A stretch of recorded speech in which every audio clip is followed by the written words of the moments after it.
Wars are rarely decided by strength alone. Sometimes, they are decided by terrain, by endurance, and by the lessons of history.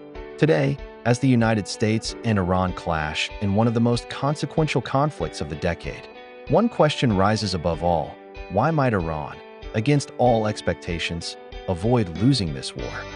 1. The shocking opening strikes. In late February 2026, a coordinated U.S. Israeli barrage struck deep inside Iran, hitting nuclear facilities, missile sites, and even key government centers, including the targeted killing of Supreme Leader Ali Khamenei.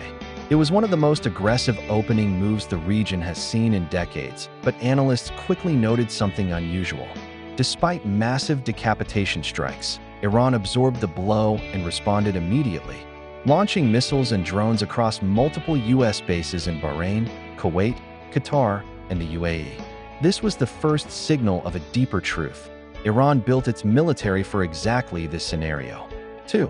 Iran's strategy, built to survive the American way of war.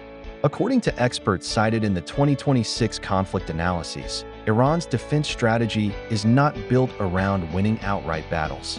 It is built around survival, attrition, and endurance, deliberately designed to withstand U.S. technological superiority. Key advantages noted in the reports. A. Decentralized military structure. The IRGC, its missile units, and proxy networks operate in dispersed, hardened environments. Hitting one node does not collapse the system. B. Asymmetric strike capability. Iran can strike dozens of targets across the region simultaneously. U.S. bases, oil infrastructure, shipping lanes, causing strategic paralysis at relatively low cost.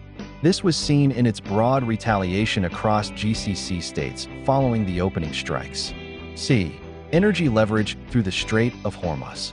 Within 2 weeks of fighting, shipping through the Strait of Hormuz, the passageway for 1/5 of global oil, was severely disrupted. Oil spiked above $120 a barrel. This gives Iran immense economic leverage that no conventional battlefield defeat could erase.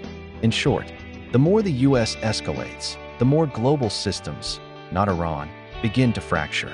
3. The United States' weakness. Strategic overextension. The U.S. has unmatched firepower, but firepower does not guarantee strategic victory. Analysts warn the U.S. is already showing the same vulnerabilities it displayed in Iraq. A. Unclear strategic objectives. Reports show contradictory messaging from Washington.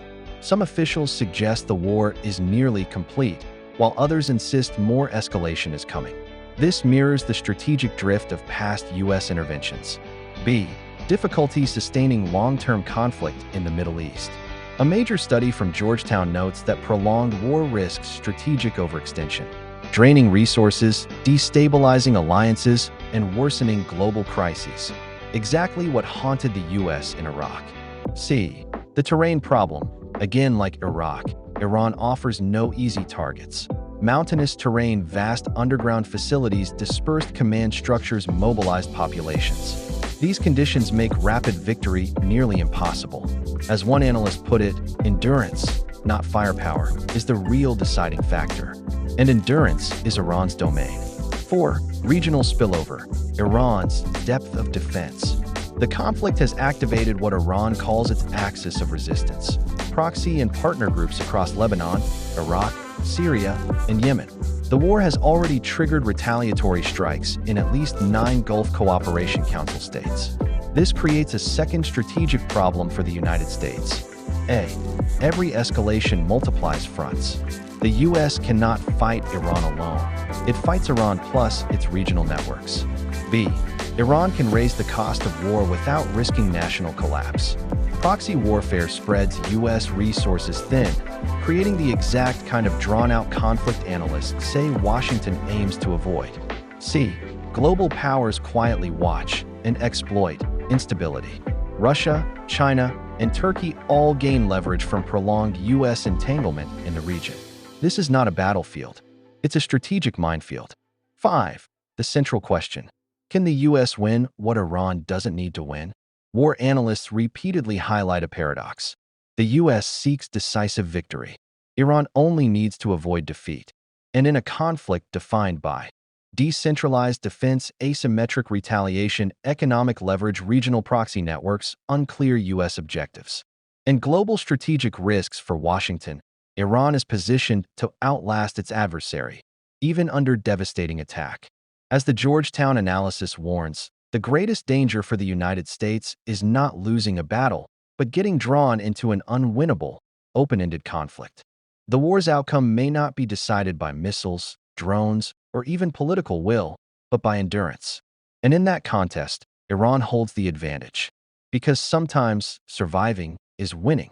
This is history, happenings, and hypothesis. Thanks for watching and seeing you in the next episode.